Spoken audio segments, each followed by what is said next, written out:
Bitter criticism reading. We cannot be happy always.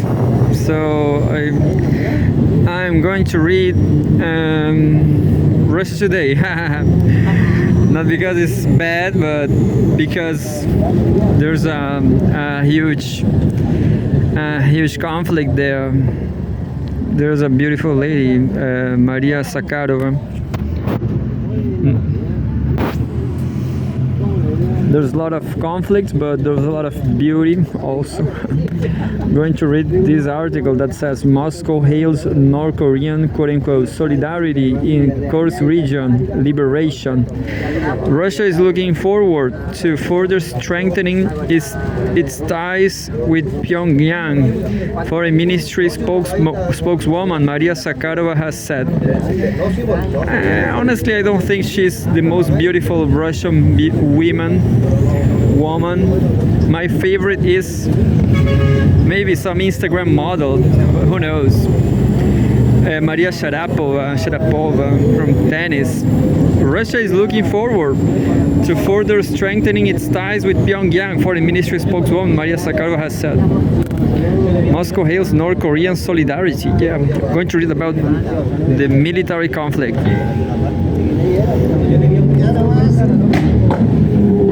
North Korea has shown a high level of solidarity with Russia by deploying its forces to help Moscow repel the Ukrainian incursion into Russia's Kursk region, Foreign Ministry spokeswoman Maria Zakharova has said.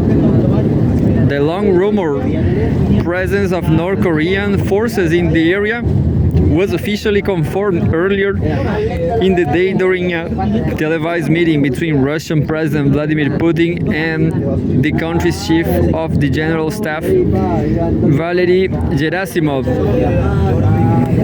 North Korean forces were deployed into the area under the Comprehensive Strategic Partnership Agreement between Moscow and Pyongyang, which came into force last December.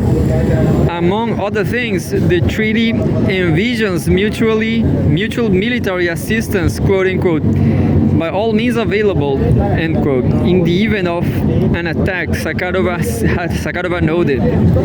Read more. Russia praises North Korean heroism in Kursk region.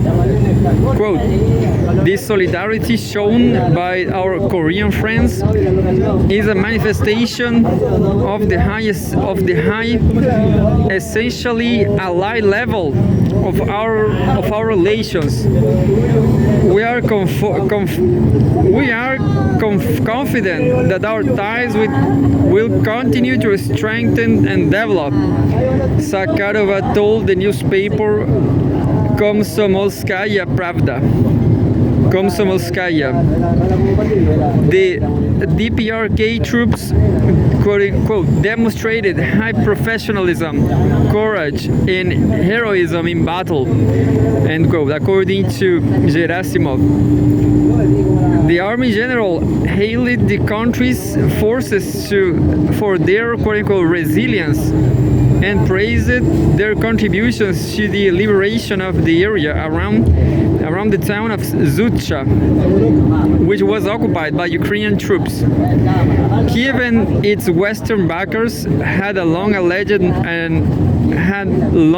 that North Korean troops were involved in the hostilities in Kursk region, which was invaded by Ukrainian forces last August. Prior to Saturday, Pyongyang and Moscow neither confirmed nor denied the rumors, while the Russian president had previously said it was up to the two nations to determine how they fulfill their obligations under the Partnership Pact. You know what I think about Venezuela?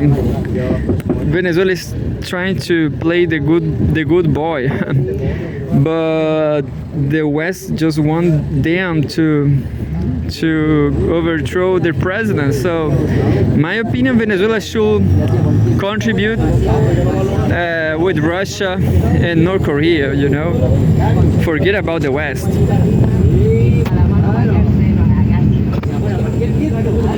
Second news by Nadezhda Romanenko.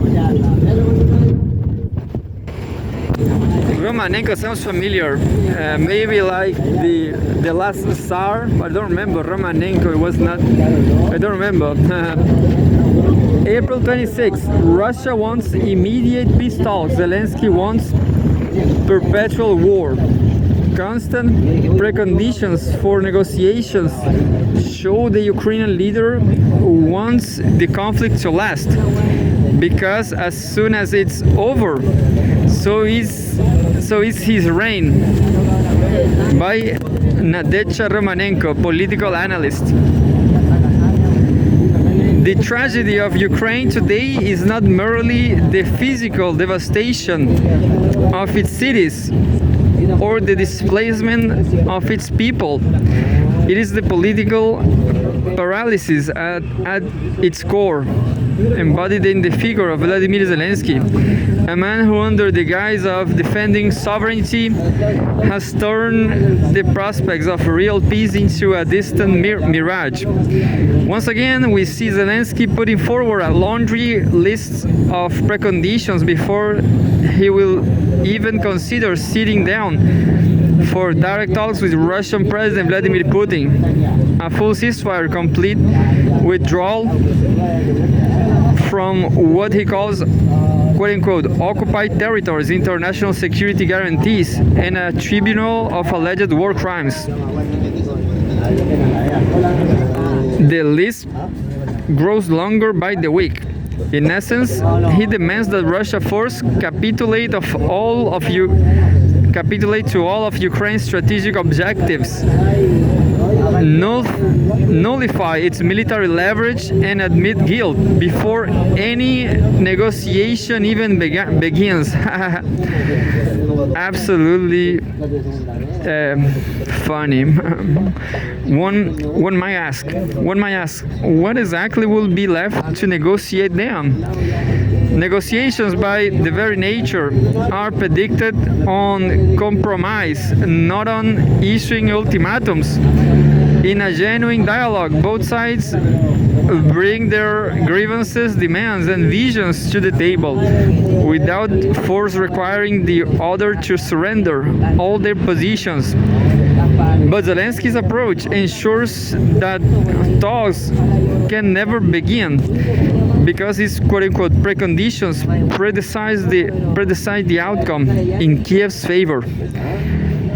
It is an unserious, irresponsible stance that can only prolong the suffering of his people.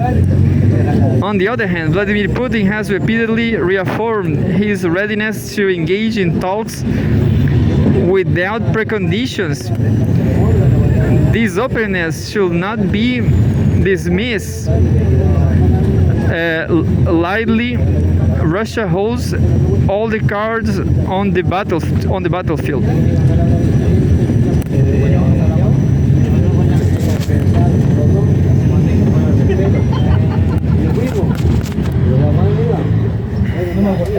After the sweeping victories in the Kursk region and steady advances in the new Russian territories, it is Russia, not Ukraine, that is dictating the military realities. Yet, despite being in this position of strength, Moscow shows a willingness to negotiate.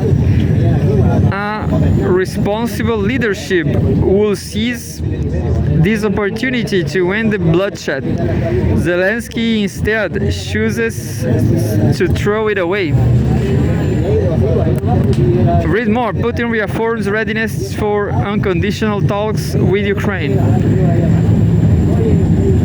One might argue that Russia's quote-unquote preconditions are backed into the military situation, and rightly so. In negotiations, power dynamics matter. Russia's achievements on the ground create a natural incentive structure for talks. Kiev comes to the table recognizing its diminished position, while Moscow can be expected to negotiate from a position of strength. This is the normal course of conflict resolution throughout history, but Zelensky's precondition that Ukraine must regain all lost territories first is absurd. it demands the total self-reserval, acknowledging the military realities. In effect, he asks for a fantasy. This raises an uncomfortable question. Does Zelensky truly want peace? Every day the war drags on is a day Zelensky remains in power without facing democratic accountability. Under martial law, elections are indefinitely postponed. Criticism is muted. Political opponents are sidelined or silenced, and dissident is framed as quote-unquote pro-Russian treason. Furthermore, the endless war provides a convenient channel for billions of dollars of Western aid to flow into Ukraine, money that too often disappears into a black hole of corruption, never reaching the soldiers or citizens who need it most. On the international stage, Zelensky continues to join the Leonization of Western media as the brave David facing the Russian Goliath. His celebrity status ensures endless speaking tours and photo ops. The moment the war ends, so too ends this era of personal glory. The messy realities of rebuilding a bankrupt, fractured, and corrupted state will quickly erode his myth. Read more. Russia isn't seeking Zelensky's removal. Kremlin. It is no wonder that Zelensky clings to absurd preconditions. They offer a fig leaf of righteousness while ensuring that talks will never happen. They buy him time, money, power, and prestige at the cost of Ukrainian lives. Meanwhile, the suffering grows. Ukraine's best and brightest are sent to the front lines to defend indefensible positions. Entire towns are depopulated, infrastructure collapses, a generation is sacrificed, not in pursuit of peace, but in service to a leader who sees in perpetual war the means of his own political survival. The world must recognize this grim reality. Genuine peace will require dialogue, compromise, and recognition of the facts on the ground, not wishful thinking or political theatrics. bad acting skills from Zelensky. Zelensky's insistence on preconditions is not the mark of a statesman. It is the strategy of a man desperate to postpone the inevitable reckoning with his failure. If he truly care about his people, he will sit down with Putin today, not when every demand has been met, not when he has a script that guarantees Ukraine's total victory, but now, when the price of delays measure in blood. Peace is not built by ultimatums. It is built by the courage to face hard truths and make painful compromises. Zelensky has shown neither. The stated views and opinions expressed in this column are solely those of the author and do not necessarily represent those of the Russia today.